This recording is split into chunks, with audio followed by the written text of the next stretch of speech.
Добрый вечер! В эфире вот уже 10-й юбилейный выпуск общественно-политического телевизионного журнала «Чечен-Инфо». Ровно за 1 час мы попробуем удовлетворить все информационные потребности нашего зрителя.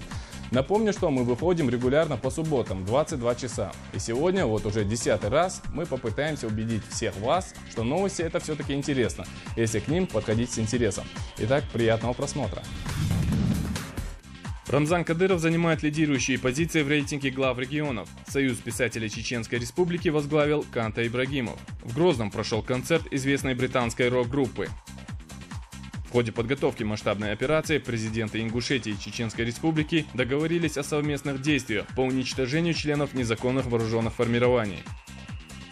Республиканскому музею вернули раритетную шашку. По данным Чеченстата, численность населения республики стремительно растет. Почему президент Кадыров уделяет огромное внимание именно молодежи? Об этом в регулярном исследовании в рубрике «Тема». Сухарная экспедиция в Дарго, забастовка рабочих нефтяных промыслов, первый рейс пассажирского самолета Грозный-Москва, теракт в селении Знаменское, хронология памятных дат, возвращенной из небытия.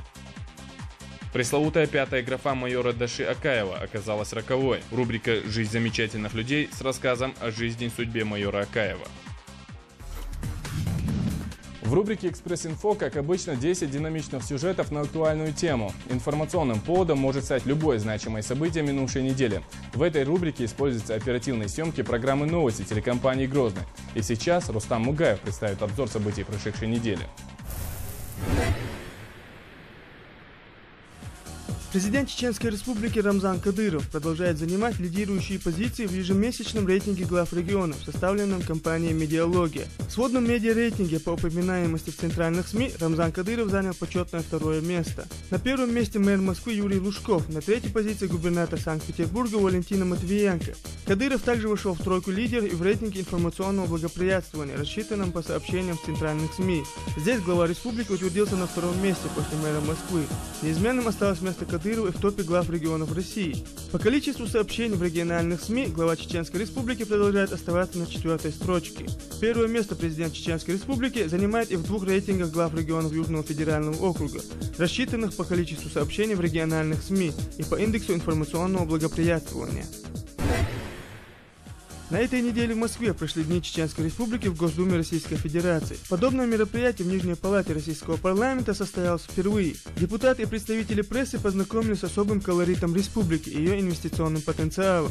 Чеченская Республика сегодня перешла из стадии восстановления в фазу активного экономического и социального развития. Чувствуется, что люди настроены оптимистично, отметил спикер Госдумы Борис Грызлов на официальном открытии мероприятия. В рамках Дней Чеченской Республики в законодательном органе страны была развернута выставка, освещающая жизнь республики в различных сферах – социальной области, культуры, искусстве, а также экономики.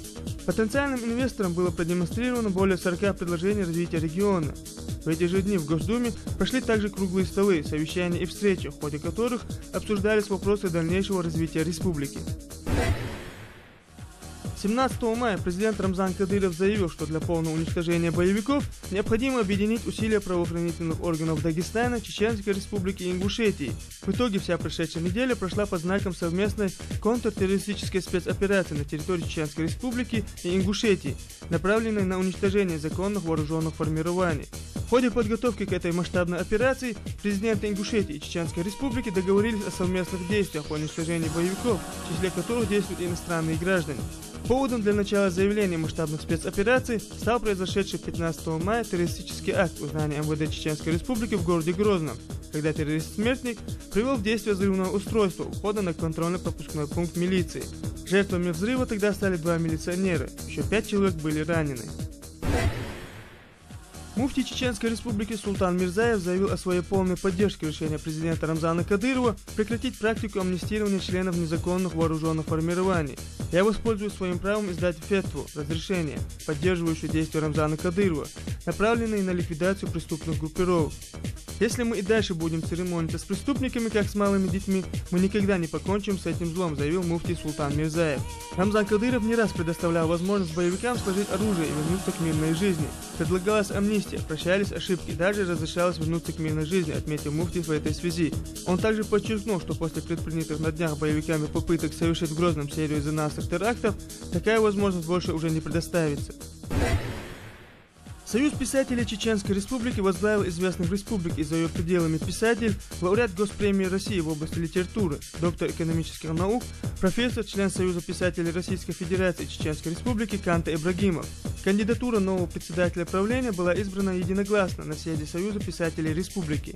В начале 90-х годов Союз писателей Чеченской Республики был лишен возможности участия в общественно-политической жизни республики и после долгих лет забвения был вновь восстановлен летом 2000 года.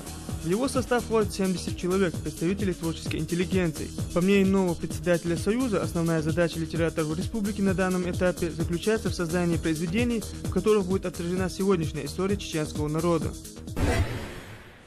По данным Управления Федеральной службы по налогам России по Чеченской Республике за первый квартал 2009 года в бюджетную систему мобилизовано налогов и иных обязательных платежей на сумму более 4,2 миллиардов рублей. Это на 9,2% больше прогноза региональных и федеральных властей. Разница между фактом и ожиданием составила чуть более 22%.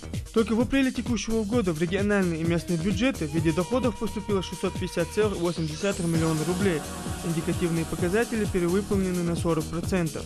По видам налогов, сборов и других обязательных платежей, зачисляемых в федеральный бюджет, существенное увеличение отмечается по единому социальному налогу. Его прирост составил более 25% к аналогичному периоду прошлого года. В целом динамика поступления в бюджетную систему Российской Федерации в сравнении с аналогичным периодом прошлого года составил 87,1%. На этой неделе в Грозном прошел организованный Центром народного творчества Министерства культуры Чеченской Республики смотр-конкурс «Мехтан УС-2.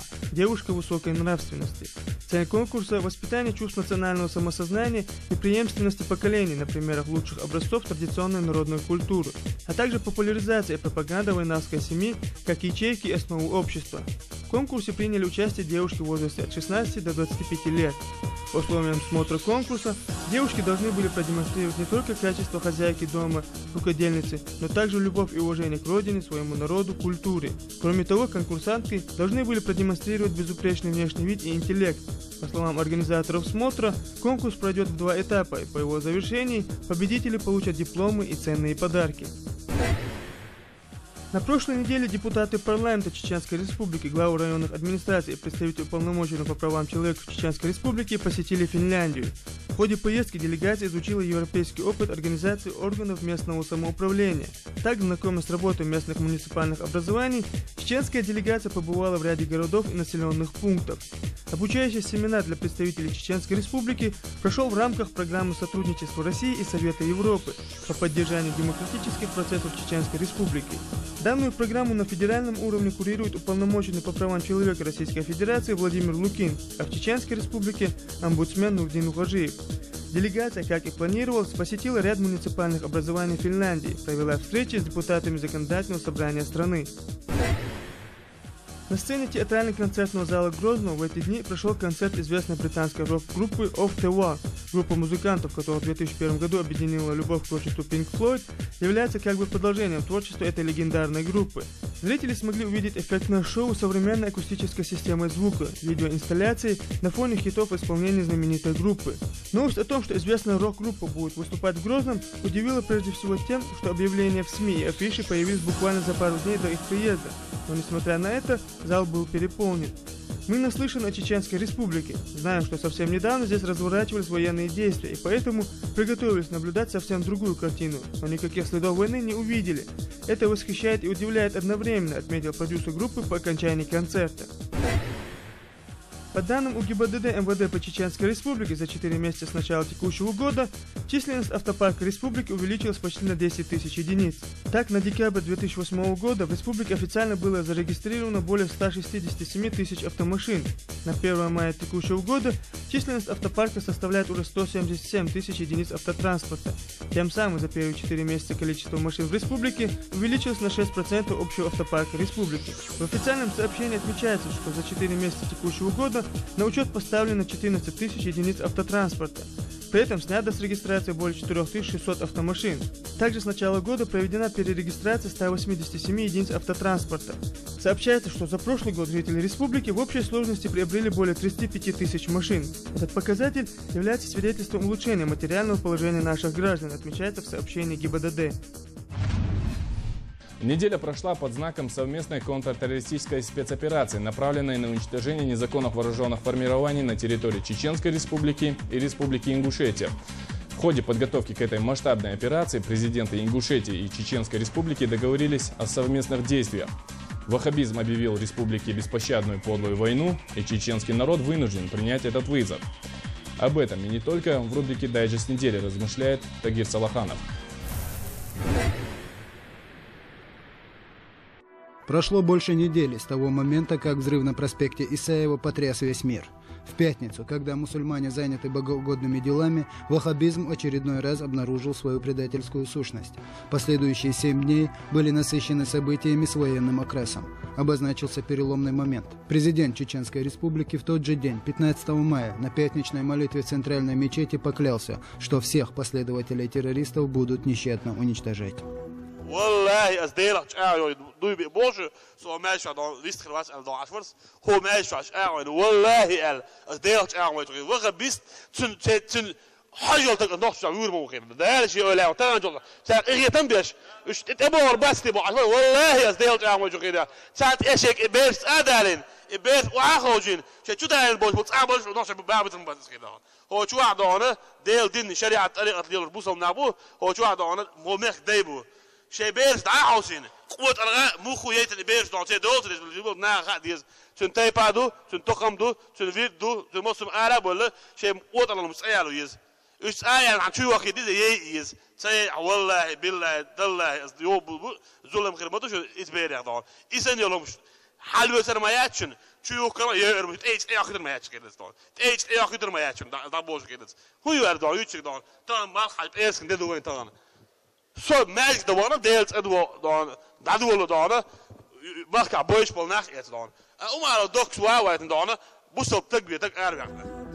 Первые результаты появились сразу же. Не прошло и 24 часов, как отгремел взрыв у здания МОД Республики, а 4 террориста были уже уничтожены. Их тела были отданы родным, при этом подчеркнуто, что на общих мусульманских кладбищах хоронить их не будут. باخ بازار سوليلينك داق هند إشت إولا وعبلن تاينا قيتون قل دالهماد صدولش قي ناخت بيلغش سوا إنس خزاخيج دقي ديش عاش دكتور سوتن ديوش و شجيجة تقلوال صحاد عوغا لتار عيدل داقدات لو ما يقليات هنا تام إيها بيستات إيحي تنين بوي خاسونا خا مسانا خا إبيش إيشالك بيش بو إيش بيش В воскресенье состоялась встреча президентов Рамзана Кадырова и Юнусбека Евкурова, на которой они договорились о совместной борьбе с ваххабизмом. Два президента подчеркнули свою решимость бороться со злом до тех пор, пока от него не будет полностью очищена земля войнахов. Руководство нашли понимание и понимание то, что именно совместно чеченские, ингушские, дагестанские милиции, руководство можем достичь успеха. Успех один. Мирная, цветущая республика. Yeah. Мы всегда жили в дружбе, братские отношения. У нас вирды одни, у нас представители от Всевышнего, Олия и наши вирды одни, у нас нам делить нечего. Знаешь. Есть Конституция, федеральный закон, Конституция Российской Федерации, да, есть границы, но народ мы должны быть и жили единственно, и должны жить. Все должны понимать, мы должны наводить порядок. Лучше его навести быстро-быстро и заняться сельским хозяйством. Нам, чтобы больше Рамзану делать нечего, чем сейчас боевиками заниматься. Нам бы сейчас заниматься социально-экономическими, другими вопросами, образованием, там, обучением, сельским хозяйством. У нас столько работ. Ездить в Москву, там, ездить в другие государства, договариваться, что-то решать, что-то тянуть в республику. А мы заняты вот этими вот делами. Сводные отряды правоохранительных структур начали массированные рейды в горной и лесистой местности, сразу в нескольких направлениях. На Веденском направлении бойцов возглавил сам президент Чеченской Республики Рамзан Кадыров.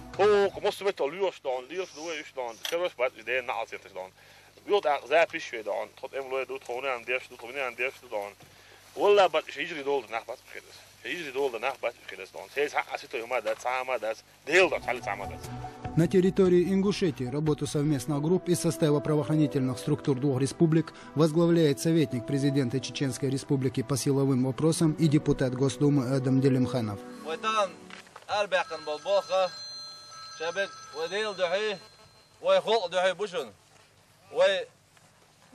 Президент Рамзан Галгайчу, президент Юнусбек, Цаникет, Ербох, Ермох, وي ورقة داش قاعدين غلق وي أولى الشعوان بيسن بول طريقة نق بوسو بنق شادرك هم وي غلق قلدق شو بيحكنش ناخ وي ناخن داش دو ظلم الشه يظلمش داش بول ناخ يشو عنش كابيول بالليلش بو مصو ميتع يوين مسا ناخوش دو وي تان دوحر بيش بات يحر بيش بات وي دا ديش دقه إيش حالات شوك حالات ويشوه ويشوك ويشوه.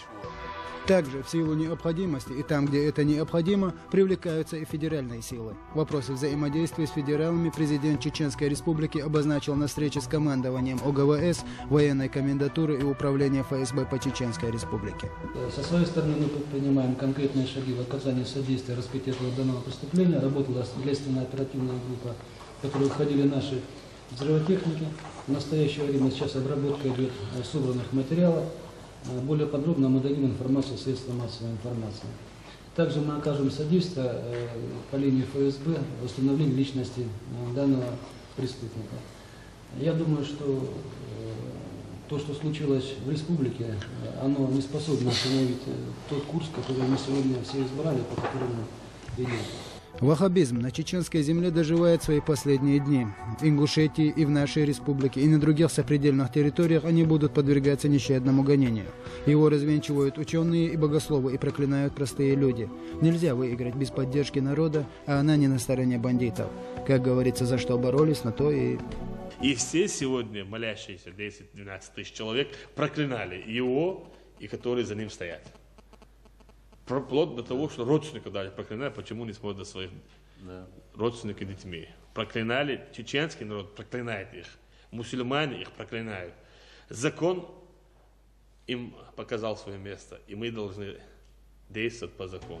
Операции по поимке и уничтожению террористов продолжаются повсеместно и в течение 24 часов в сутки. В Грозном и в других населенных пунктах это будет создавать определенные неудобства гражданам. Но учитывая суть происходящего, им следует отнестись к этому спокойнее, так как в первую очередь это делается для их же блага. Каждый улиц, каждый квартир, без проверки итмегердошат, полностью чистки рейтиз, и чё аж полнах мюльшбу, цент эбэхниш мюльшбу, цэр хулиилду, прописк шоташ мюльшбу, полностью изнаван тя болбу бишбу, он дальчи, и бьюхом, что она мәмәна шейка дал шол он ахши чё золмуш дагыч шлён. Тазоган бензин дён, чё ажваттан дён, да метря йөдчен мижурю худи идут со жеддир шидён, да барзел. Там ойстяга ягадис болбадис, он хватин конкретно задачу. وهيت صديون ساعتني كلا رواقي صديون ده صنع شو وقتني ويقعدوا صديول صديون ده نيز نقطة دول عدي زول مش مدي بوش أو حس عايزنا دي غشتنا ويتصديو شو مديتنا ده قيت لوش بات تابلناخ تقيت شيء ثاني بو يشوي هالك بيربو بابنا بيربو.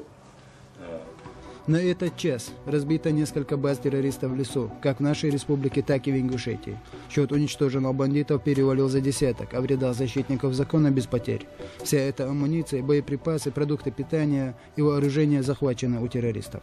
Это люди, которые сегодня действуют против мирных граждан, против мира и стабильности на территории Чеченской Республики. С этими людьми надо жестко, даже жестоко бороться. Ваххабизм объявил чеченцам беспощадную и подлую войну. Чеченский народ был вынужден принять этот вызов. А коль так уж случилось, идти придется до победного конца, тем более, что другого выбора уже не оставили.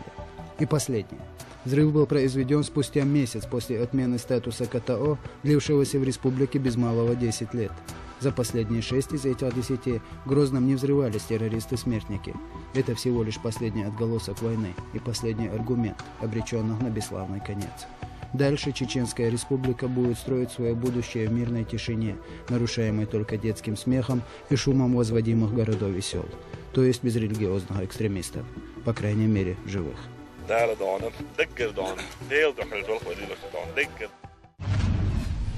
Что говорят о нас и что говорим мы в интернете? На этой неделе говорили о том, что в Чеченской Республике самый любимый автомобиль «Мерседес», что Торшин предлагает последовать примеру Рамзана Кадырова.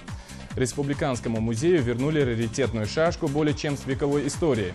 И что по данным Чеченстата, численность населения республики за 2008 год увеличилась на 30 тысяч человек. Вот так. Чинет-инфо с обзором событий глобальной сети за минувшую неделю. Инициатива Кадырова с принятием неотложных мер в решении алкогольной проблемы на прошлой неделе неожиданно получила поддержку в официальных московских кругах. Так, первый вице-спикер Совета Федерации Александр Торшин выступил с заявлением о том, что в подготовленной Всемирным русским народным собором резолюции отмечается, что алкогольная проблема в стране принимает масштабы гуманитарной катастрофы.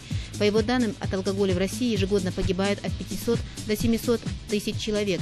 Эта статистика является достаточным основанием для применения мер неординарного характера. Мы подошли слишком близко к черте невозврата, отметил Торшин. Торшин подчеркнул, что необходимо учитывать уже имеющийся опыт противодействия этой проблеме в субъектах Федерации, в частности в Чеченской Республике. Он подчеркнул, что уверен, что подобной программе необходимо придать статус федерального закона и необходимо посвятить одно из заседаний Совета законодателей.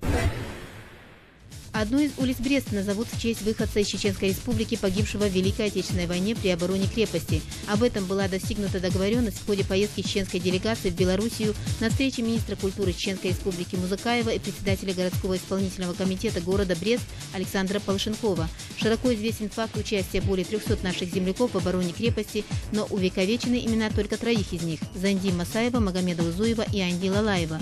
Имя одного из них и будет носить улица в Бресте, сказал Дикалу Музыкаев в этой связи. По словам министра, кроме этого, в одном из скверов города появится мемориальная доска, на которой будут высечены имена чеченских воинов. Отметим, Оргкомитет по подготовке и реализации мероприятий по увековечению памяти выходцев из Чечено-Ингушетии, участвовавших в обороне Брестской крепости, появился по поручению главы региона Рамзана Кадырова в 2008 году. Телекомпания «Первый канал» ОРТ обнародовала на официальном сайте компании новый документальный проект канала «Свои чужие дети». Фильм рассказывает о людях, которые решились взять в семью приемного ребенка. Среди героев фильма, а это известный адвокат и общественный деятель Михаил Борщевский, губернатор Тверской области Дмитрий Зеленин и известный автор и исполнитель Юрий Шатунов, а также президент Чеченской Республики, герой России Рамзан Кадыров. В телепроекте рассказывается о судьбе русского мальчика Вити Пеганова, который стал Виситом Кадыровым и родным братом чеченского президента. Каждый ребенок, оставшийся без родителей, мечтает о доме. Надеется, что однажды за ним придут. Откроется дверь, и на пороге появятся 2 добрых, улыбающихся людей, в которых он сразу узнает маму и папу. Но из детдома увозят не всех. Счастливчику смотрят вслед дети, чьи глаза горят надеждой. Скоро и их заберут, утверждают авторы фильма. «Газпром» включил в программу газификации на 2008 год Чеченскую Республику, Ингушетию, Приморские и Камчатские края и Еврейскую автономную область, заявил на этой неделе глава Межрегионгаза Кирилл Селезнев. В Чеченской Республике в этом году планируется повысить надежность газоснабжения Грозного за счет строительства кольцевого газопровода. Об этом сообщает на сетевых ресурсах интернет-издание «Взгляд». Как заявляет издание, общее число регионов, вовлеченных в программу газификации, в этом году достигло 69 регионов. Объем инвестиций, выделяемых «Газпромом» на 2009 год для реализации программы, составляет 18,5 миллиардов рублей. Планируется, что в нынешнем году работа в основном будет сконцентрирована на продолжении строительства объектов газификации, которые стартовали в прошлые годы. У слепых жителей Чеченской Республики появилась возможность научиться чтению Корана по методу Брайля. Их обучением займутся специалисты, прошедшие учебу в медресе для инвалидов при мечети Сулейман в Казани, сообщил в понедельник Интерфакс. В 2008 году Духовное управление республики направило на обучение в Казань 12 человек. Все они прошли углубленную программу, в которую вошло и изучение основ арабского языка. Татарстан взял на себя все расходы по проезду, проживанию и питанию членов группы. В Чеченскую Республику уже доставили 10 Коранов с рельефно-точечным шрифтом. В настоящее время определяется место, где будут проходить занятия для слепых, проводится набор желающих пройти обучение. По данным Всероссийского общества слепых, в Чеченской Республике состоят на учете 2536 инвалидов по зрению в возрасте от 18 лет и старше, из них 1500 инвалидов с полным отсутствием зрения. Правительством Чеченской Республики разработана программа по минимизации последствий мирового финансового кризиса на экономику республики. Об этом сообщает ИА Регнум. Программа включает в себя предложения по сохранению утвержденных объемов финансирования федеральной целевой программы, более рациональному расходованию бюджета, по предоставлению льготных условий для развития бизнеса и социальной поддержки населения. Наряду с развитием бизнеса правительством республики ведется и работа по привлечению внебюджетных источников финансирования строек. Отобрано 5 инвестиционных проектов, отвечающих критериям конкурсного отбора и способных создать при их реализации значительное количество рабочих мест. Правительством республики также подготовлен пакет нормативно-правовых актов и реализуется республиканская программа «От выживания к процветанию». В 2009 году на ее реализацию выделено 140 миллионов рублей. Директор закрытого акционерного общества «Автомобили и моторы Урала» провел рабочую встречу с представителем Чеченской Республики Свердловской области Салаудином Мамаковым. На встрече рассматривалась возможность реализации проекта по созданию на территории Чеченской Республики завода по сборке автомобилей. Об этом в сети на прошлой неделе сообщило информационное агентство «Инфолайны». Как сообщил агентству исполнительный директор Амура Игорь Батычко, реализация такого проекта вполне осуществима. По его словам, в настоящее время рассматриваются альтернативные источники финансирования этого проекта. В частности, рассматривается возможность привлечения средств предпринимательских кругов Чеченской Республики. Батычко отметил, что для реализации проекта планируется создать совместное предприятие с основной долей участия чеченской стороны. На прошедшей неделе Республиканскому музею вернули раритетную шашку более чем с вековой историей. Об этом сообщает сетевой информационный ресурс межгосударственной телерадиокомпании «Мир». Согласно сообщению, в Национальный музей Чеченской Республики передана шашка известного предпринимателя и нефтепромышленника, председателя правительства Первой Горской Республики Абдулмежида Чермоева. Оружие в начале века изготовил известный в свое время мастер-клиночник Бакар Баширов. Однако после смерти владельца клинок был утерян.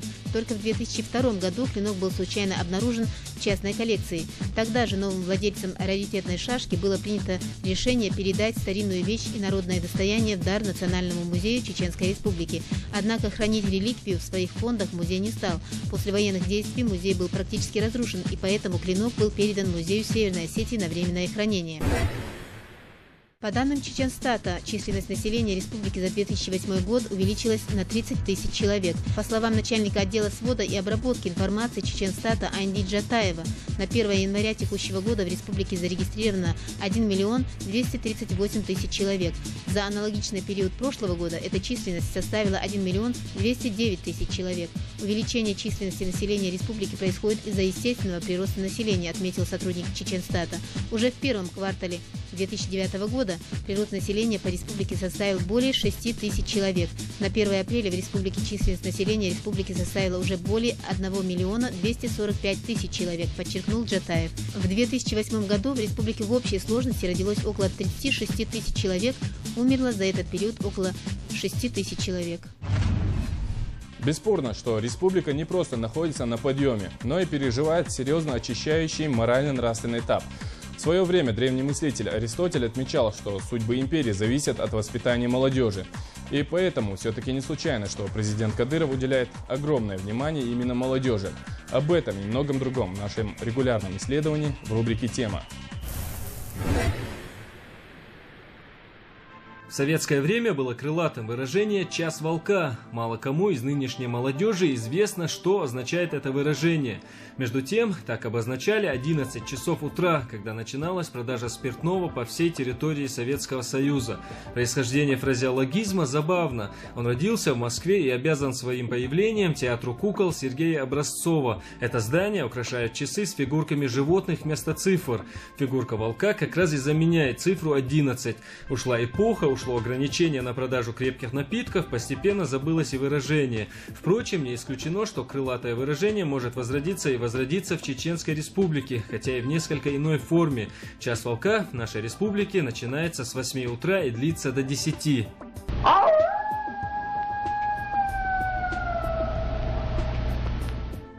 Процессы, которые происходят сегодня в Чеченской Республике, носят весьма позитивный характер. Бесспорно, что республика не просто находится на подъеме, но и переживает серьезный очищающий морально-нравственный момент, в результате которого она может стать одним из самых преуспевающих регионов Российской Федерации.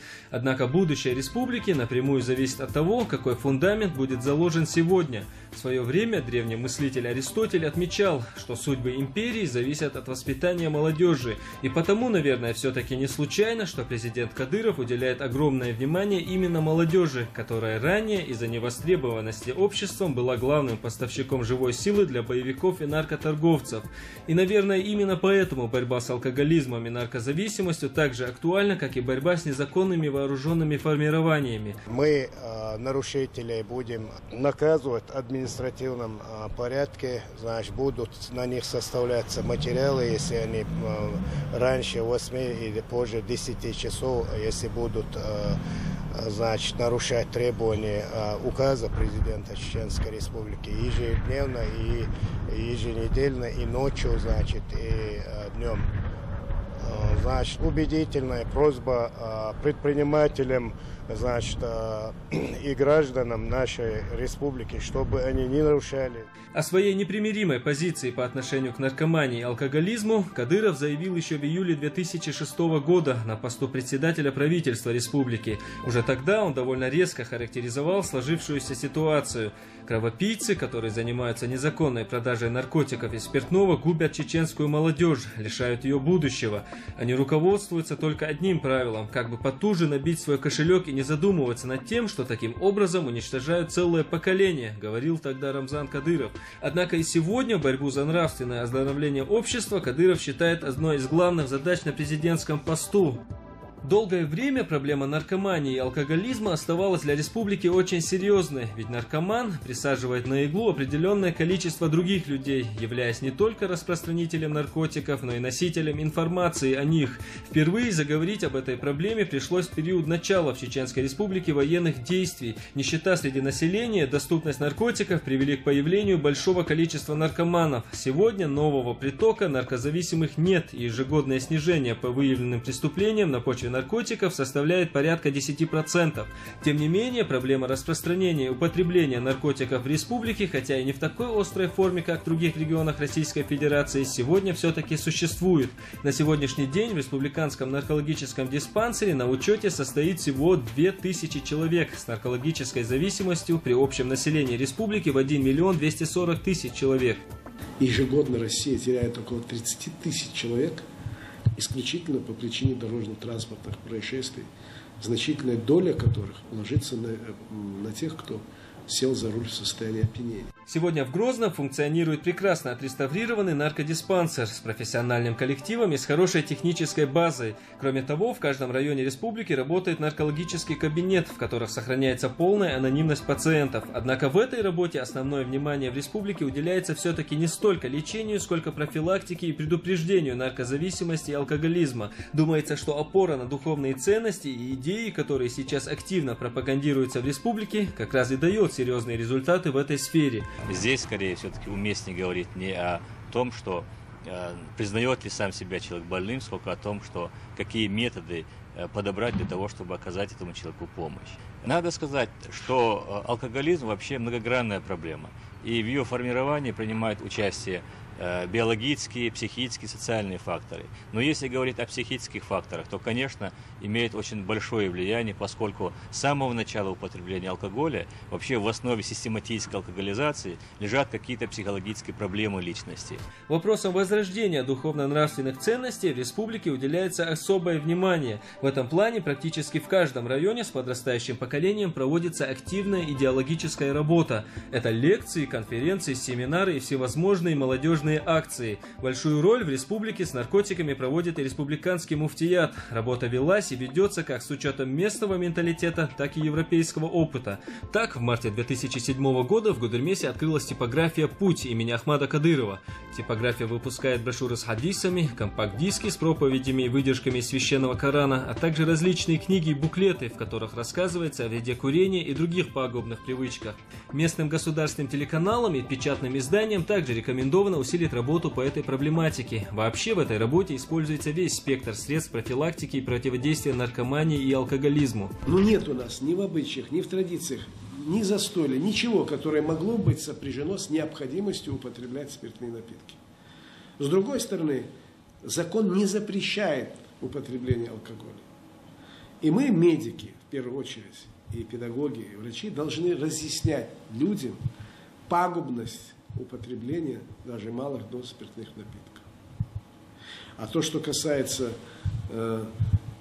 обилие нарушений, связанных с употреблением спиртных напитков, или вернее вызванных тем, что люди оказались в состоянии опьянения и совершали тех поступков, которые они не совершили бы, если бы они были в трезвом состоянии, этих случаев очень много. Тем не менее, республиканские власти пришли к выводу, что профилактическую работу нужно вести не столько руками наркополицейских и старшего поколения, сколько руками самой молодежи. Комитет по делам молодежи занимается профилактикой в виде городских и республиканских акций. Это и игровые тренинги, и информационные палатки, круглые столы и не только. Иначе говоря, маховик запущен и работает, а значит, час волка пробил.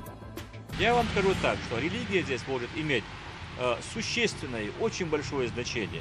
Возвращение к религиозным корням, возвращение к Аллаху и понимание того, что очень многое в поведении человека зависит от его душевного состояния, как раз и способствует тому, что человек осознанно относится к своим проблемам и пытается из них избавиться. И в нашем случае мы здесь пытаемся использовать такие методы вовлечения или возвращения наших больных к своим религиозным корням. Мы возим наших больных на пятничные молитвы мечети и сами вместе с ними ездим. Таким образом, мы используем эти методы тоже. Хотя, конечно, здесь очень много зависит от установки самих больных.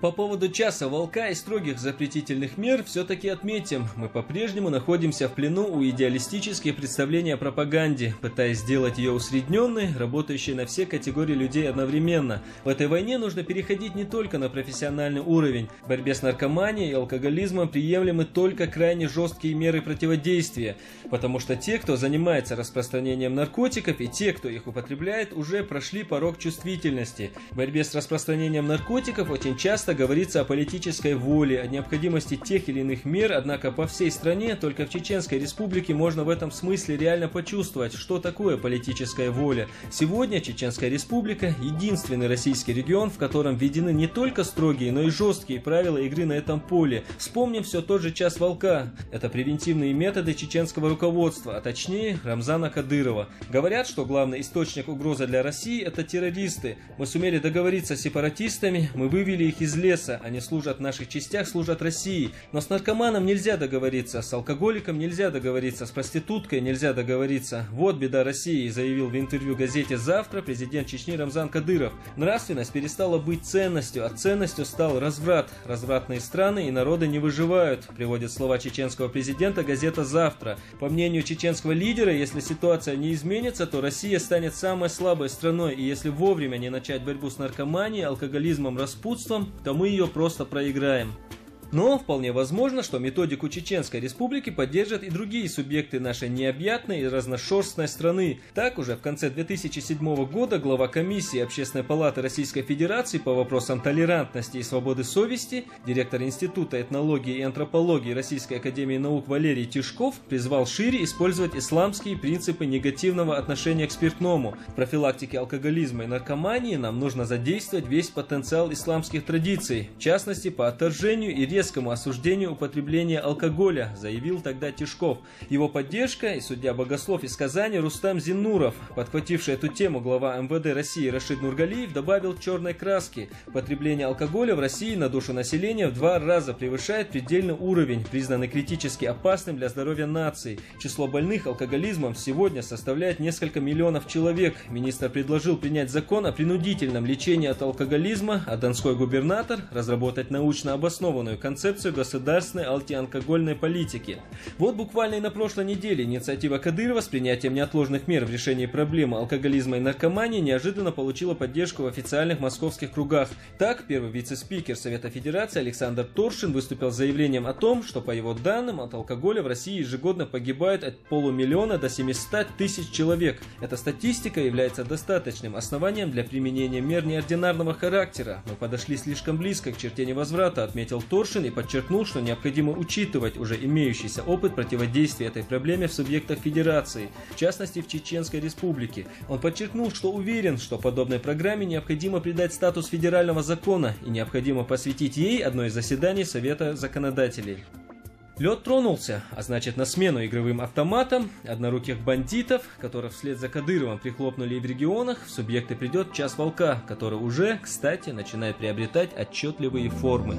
Задумался ли ты, для чего пришел в этот мир и с какой целью? Тебе дан разум, чтобы ты мог различать добро и зло. Тебе дан выбор, или ты подаешься своей слабости и каждый день наблюдаешь, как убиваешь в себе все человеческое, в итоге и себя самого.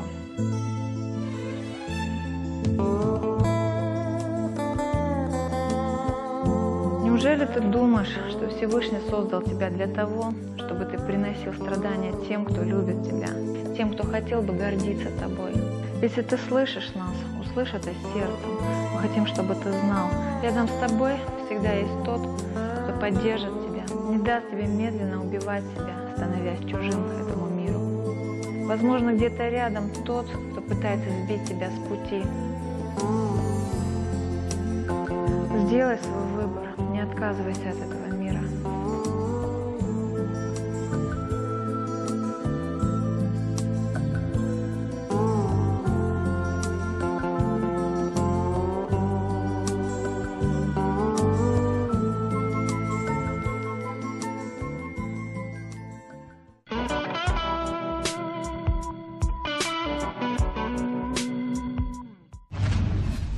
Парадоксально, но история Чеченской Республики до сих пор остается малоизученной. Именно поэтому следующая рубрика задумана как обзор ключевых событий чеченской истории.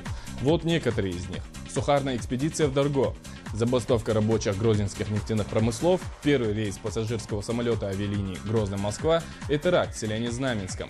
Все это в хронологии памятных дат чеченской истории прямо сейчас. 20 мая 1918 года наместник Кавказа Ермолов высылает на имя императора Александра II рапорт, в котором пишет, что покорение Кавказского края необходимо начать с чеченцев, которые являются сильнейшим народом и опаснейшим, сверх того, всепомоществуемым соседями.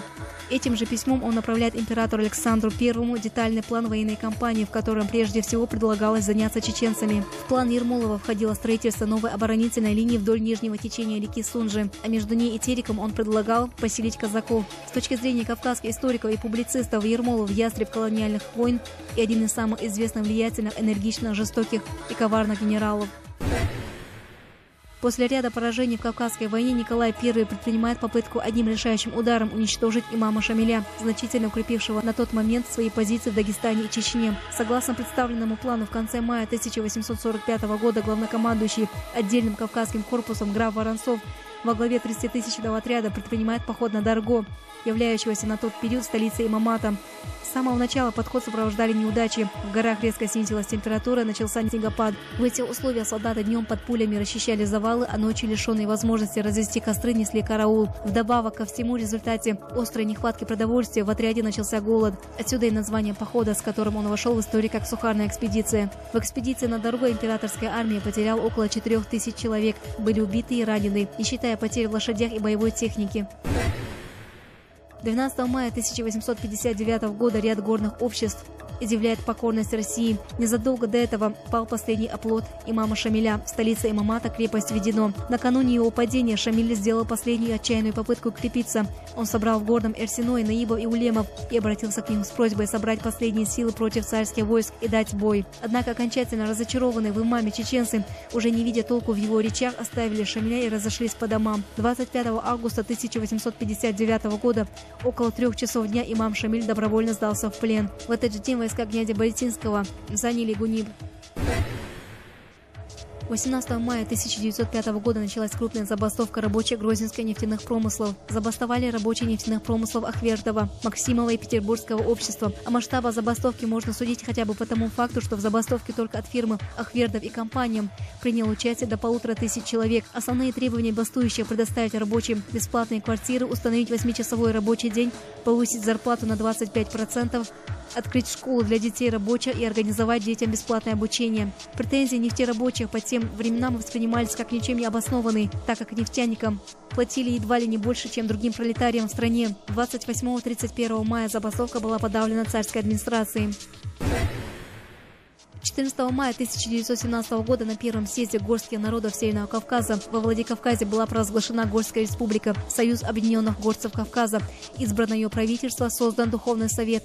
На этом же съезде были приняты политическая программа и Конституция Союза объединенных горцев Северного Кавказа и Дагестана. Горцы Северного Кавказа видели свое государство как национально-территориальную автономию внутри Российской Федеративно-Демократической Республики. Однако Союз просуществовал недолго, с 11 мая 1918 года до конца 1920-го. Захват большевиками власти и начало гражданской войны в России воспрепятствовали существованию Союза объединенных горцев Северного Кавказа и Дагестана. Тем не менее, за столь короткое время Союз сумел добиться признания Оттоманской Турции. 12 мая 1936 года в Москве завершил работу 8-й чрезвычайный съезд Советов СССР, принявший Сталинскую Конституцию СССР, которая действовала без малого 41 год, аж до 1977 года. В этот же день Казахская и Киргизская автономные республики были преобразованы в союзные республики и образованы Коми-ССР, Марийская, Северо-Осетинская, Кабардино-Балкарская ССР и Чечено-Ингушская автономная Советская социалистическая республика, которая до этого дня являлась автономной областью в составе РСФСР. Принятая же Конституция в советском государстве стала третьей по счету. Ее принятие было обусловлено новыми тезисами в политической программе партии. Идеологическим фундаментом новой Конституции стал тезис о победе социализма в СССР. В годы Великой Отечественной войны Грозный стал прифронтовым городом и был превращен в мощный оборонительный узел. В 1942 году город Грозный подвергся первой варварской бомбардировке фашистской авиации. Уже осенью 1942 года бронированные гитлеровские армады прорвались к отрогам Кавказа. Они стремились к Грозненской и Бакинской нефти. Не сумев сразу прорваться к нефтепромыслам, враги поставили перед собой цель уничтожить Грозный с воздуха. Десятки самолетов сбрасывали фугасные зажигательные бомбы на нефтеперерабатывающие заводы города. В 5 дней бушевал над нефтяным сердцем Грозного шквал пламени. Более 200 больших пожаров было потушено в эти дни. Воины-пожарники, рабочие нефтеперерабатывающих заводов, комсомольцы — все стали в один ряд защитниками отчизны. 25 мая 1947 года состоялся первый рейс пассажирского самолета авиалинии Грозный-Москва. Регулярное транспортное сообщение авиалинии Москва-Минеральные воды Грозный-Баку-Тбилиси начало действовать еще в мае 1927 года.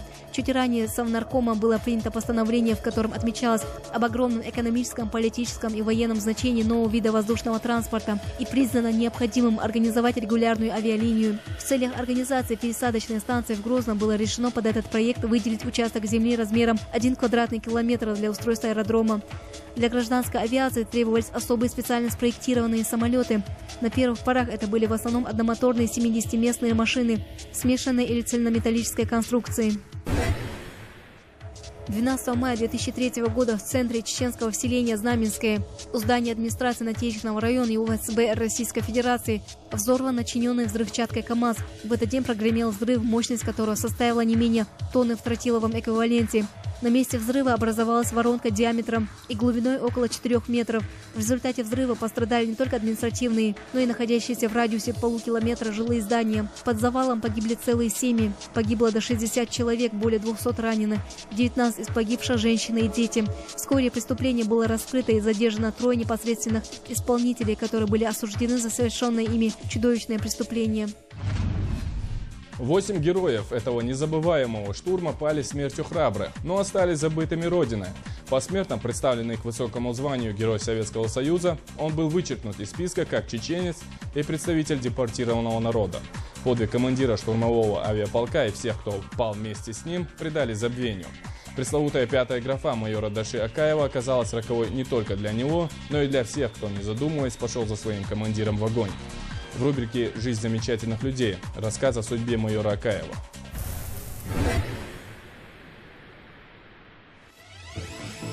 В канун Дня Красной Армии 22 февраля 1944 года в селение Законёрт Зане Акаевой пришло письмо с фронта от сына. «Мама, я уже командир штурмового авиаполка, награжден 2 орденами. Участвовал в прорыве блокады Ленинграда, спасал ленинградцев от голодной смерти. А теперь со своими боевыми товарищами гоним немецких оккупантов. Знаете, я защищаю вас, я всегда с вами, но если суждено будет умереть, то умру за свою родину героем». Письмо безграмотной Зани читал тот самый офицер, который на рассвете следующего дня вытолкнул удивленную и растерянную мать героя прикладом автомата из родного дома. Как товарный эшелон добрался до далекого Казахстана, Зана не помнила. Всю дорогу ее била лихорадка. Тяжело переживая разлуку с родиной, мать командира полка советского летчика решила написать письмо Сталину. Проходили недели, месяцы, ответа не было. Даша Акаев родился в селении Шалажи Урус-Мартановского района в апреле 1910 года в семье бойца легендарной дикой дивизии Ибрагима Акаева. Он закончил школу-интернат и ФЗУ в Ростове-на-Дону. Работая слесарем на заводе «Ростельмаш», юноша в свободное время посещал аэроклуб. Когда в январе 1931 года на 9-м съезде комсомола был брошен клич «Комсомолец на самолет», Даша одним из первых поступил в объединенную школу пилотов города Бийска. Успешно окончив ее, в 1933 году получил назначение в Закавказскую сельхозавиацию, поближе к дому. То было время торжества техники и высоких скоростей. Летчики завоевывали все новые высоты и осваивали дальние перелеты. Даша тоже решил совершить дальний перелет. Выполняя сельхозработы, он самовольно изменил маршрут и на бреющем полете трижды пролетел над родным селом и, к великому удивлению переполнившихся односельчан, посадил свою крылатую машину на краю села. За этот самовольный перелет на Дашу наложили дисциплинарное взыскание, но учитывая то, что он, проложив на небольшом самолете воздушный коридор через Кавказский хребет и при этом проявил отвагу, решили просить военкомат направить его в специальную летную школу в Одессе, где он получил в 1934 году первую аттестацию военного пилота. Уже в следующем году Акаев стал военным пилотом морской авиации, дислоцируемой в Ейске на берегу Азовского моря. Но настоящему асу тесно было на водных азовских просторах, и он написал письмо тем, кто, на его взгляд, мог понять его лучше, чем в Кремле, знаменитым летчикам Водопьянову и Громову. Акаев и обязан тем, что вскоре после своего письма будет приглашен в Хабаровск. Так он станет летчиком авиаэскадрильи Амурской краснознаменной военной флотилии и возглавит экипаж гидросамолета. В мае 1937 года Акаева принимают в члены ВКП и выдвигают на руководящую комсомольскую работу. Страна, говоря языком военных, была на марше. Она была нацелена вперед и выше. Казалось, светлое будущее уже совсем рядом, за следующим поворотом. Началась Великая Отечественная война, и старший лейтенант Акаев подал рапорт с просьбой немедленно отправить его на фронт. Однако командование Амурской флотилии не спешило расставаться с опытным мастером дневных и ночных полетов. Акаева назначают заместителем командира 3-й авиаэскадрильи. Враг стремительно приближался к Москве. Гитлеровские войска заняли Волоколамск, нависла угроза над столицей. Даша Акаев настоятельно требует отправки на фронт, но вновь получает категоричный отказ. «Вы не рядовой, а командир», — объяснили ему. Акаев вспылил. «Согласен на разжалование. Пошлите рядовым. Страна в опасности. А я отсиживаюсь здесь, в глубоком тылу. Рожденный летать, ползать не может». Наконец командование сдалось. Акаеву подписали аттестацию. Откомандировать в действующую армию для изучения опыта Отечественной войны. Не до изучения опыта оказалось старшему лейтенанту, который 31 января прибыл в распоряжение Краснознаменного Балтийского флота, а уже 2 февраля начал боевые вылеты. Только за первый день их было 3. За 4 дня в феврале Акаев произвел 12 боевых вылетов в ночное время, за что был предоставлен к ордену Красной Звезды. Опыт Акаева стал достоянием не только 58-й отдельной авиаэскадрильи, но и многих авиаподразделений. Небо не знало таких штурмовых атак по вражеским позициям. В сентябре 1943 года Акаеву присваивают внеочередное звание майора и назначают командиром 35-го штурмового авиаполка.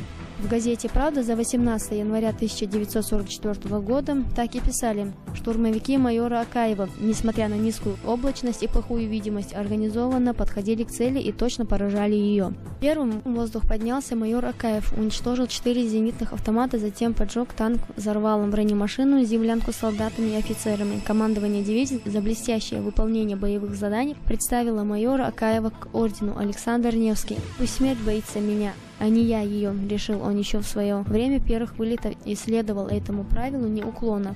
Он стал летчиком высочайшего класса, смело и виртуозно водил большие группы самолетов на штурм войск противника и его укреплений. Мастерски овладел методом бомбометания с пикированием.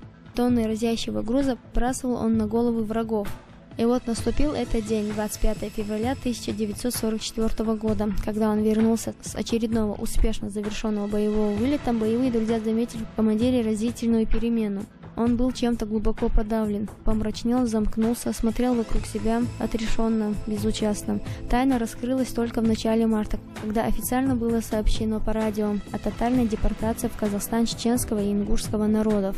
Акаев уже узнал об этой чудовищной акции на второй день после трагедии. Возвращаясь с дальнего боевого задания по своей командирской рации, Акаев услышал сообщение в новостях англоязычной радиостанции о поголовном выселении как врагов народа чеченцев и ингушей.